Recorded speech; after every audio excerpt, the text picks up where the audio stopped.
Good afternoon and welcome. This is Spotlight Africa and we're coming to you live from Uyo, the capital city of Akwa Ibom State, Nigeria. We are Imam. Today on Spotlight Africa, African Development Bank to invest $500 million in new mega airport in Ethiopia. Ramaphosa and Trump agree to further trade talks amid U.S. tariffs. Outrage as baby dies after genital mutilation in the Gambia. Bus crash kills 25 people returning from funeral in Kenya. Plus, EasyJet pilot suspended after drunk and naked incident. Stay tuned for details of this and more in a moment.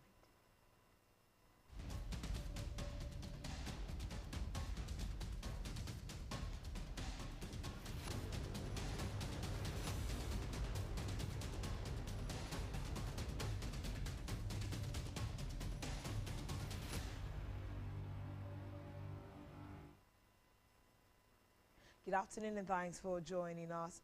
First on Spotlight Africa, we're looking at the economic situation of the continent, and the African Development Bank AFDB has agreed to contribute $500 million to help develop a new mega airport in Ethiopia. Ethiopian Airlines Group Chief Commercial Officer Lema Yadicha and AFDB President Akinwumi Adesina have signed an agreement appointing the AFDB as mandated lead arranger. The bank will lead efforts to raise as much as $8 billion for the building's construction. The new travel hub is expected to become Africa's largest airport.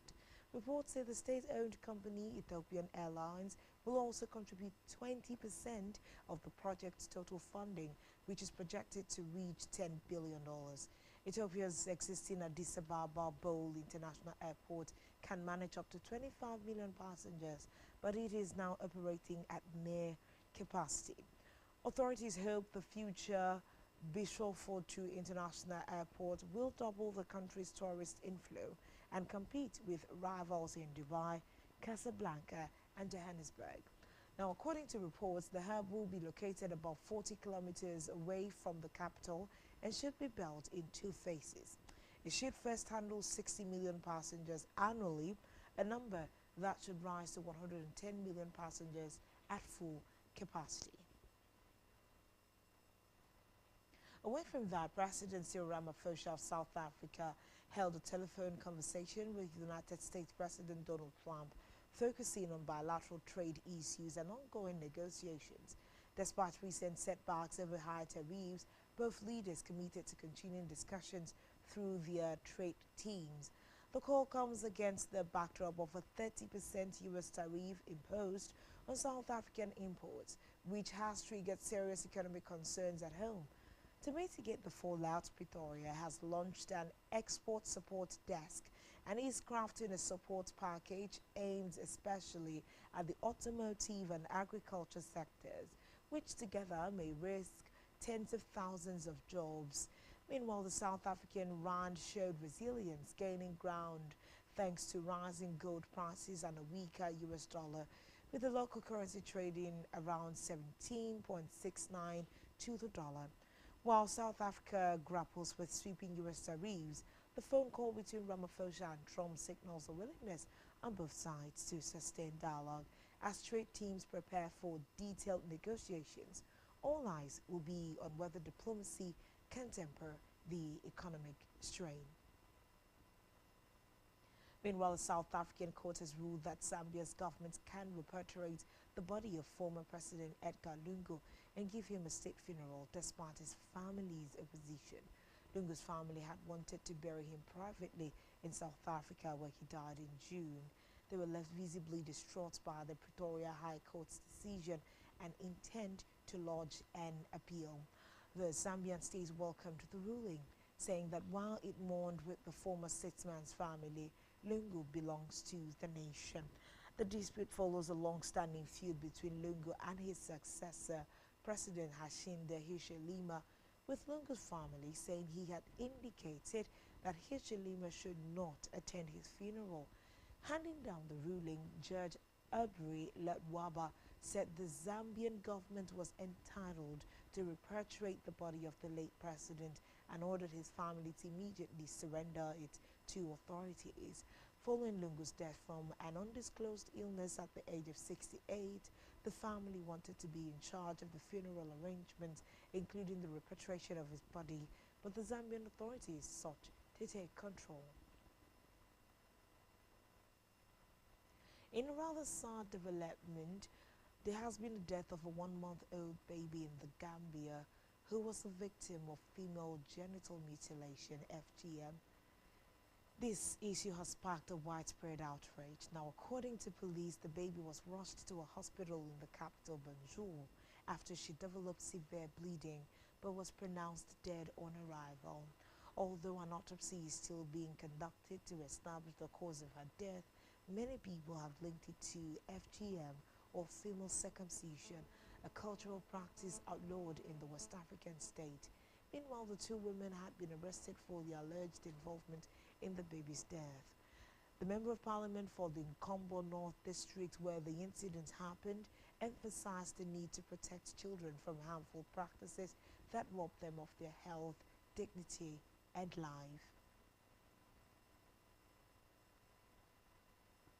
Elsewhere, Kasti Zemkunda is a refugee from the Democratic Republic of Congo. In April 2025, she and her son boarded their flight away from a Kenyan displacement camp. They had received official approval to travel to Germany as part of the United Nations program to resettle refugees. But once in Nairobi, their travel was cancelled at the last minute after Germany's new government froze the country's participation in the program. The center-right party of Chancellor Friedrich Merz won German federal elections in February, in part on a promise to curb the immigration. The coalition in power decided to hold refugee admission through a UN program in April. Altogether, 183 refugees were flown back from Nairobi to refugee camps that month, according to UN Agency for Refugees.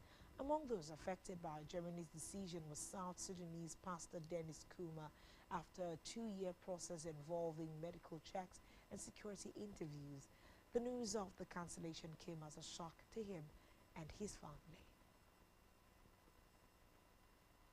Meanwhile, ticket sales for some African Nations Championship CHAN matches in Nairobi have been suspended after chaotic scenes overshadowed Kenya's victory over Morocco on Sunday.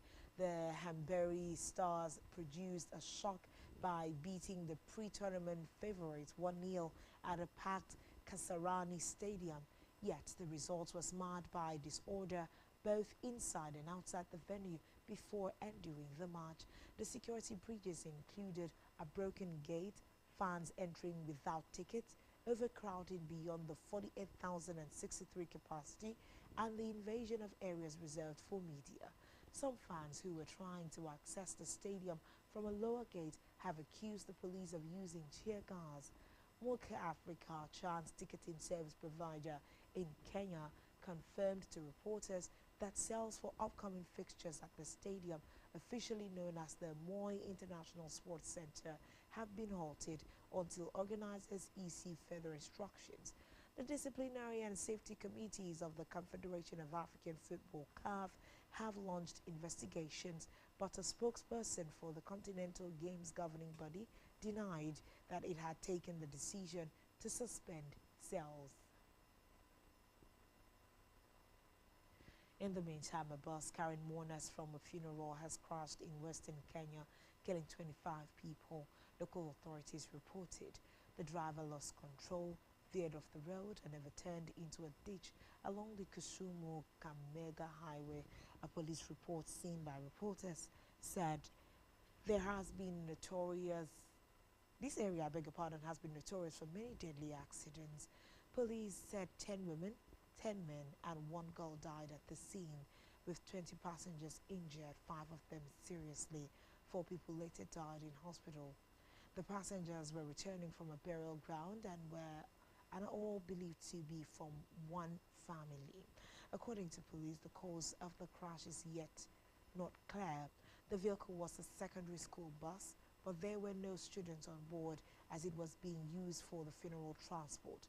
The bus was coming from a burial ceremony at Nyahera and going to Nyakesh, a distance of about 62 kilometers, approximately 38.5 miles.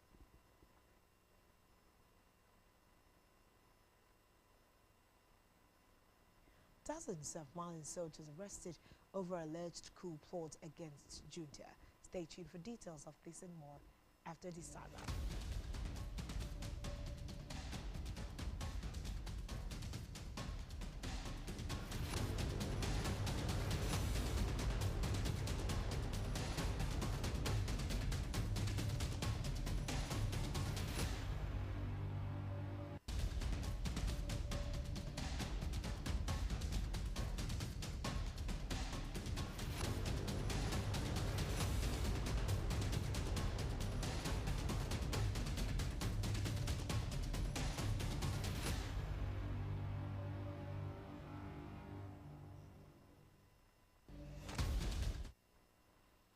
Welcome back and thanks for staying tuned to the rest of the stories on Spotlight Africa. We go all the way to Mali, where dozens of soldiers have been arrested, accused of plotting to topple the country's military leaders.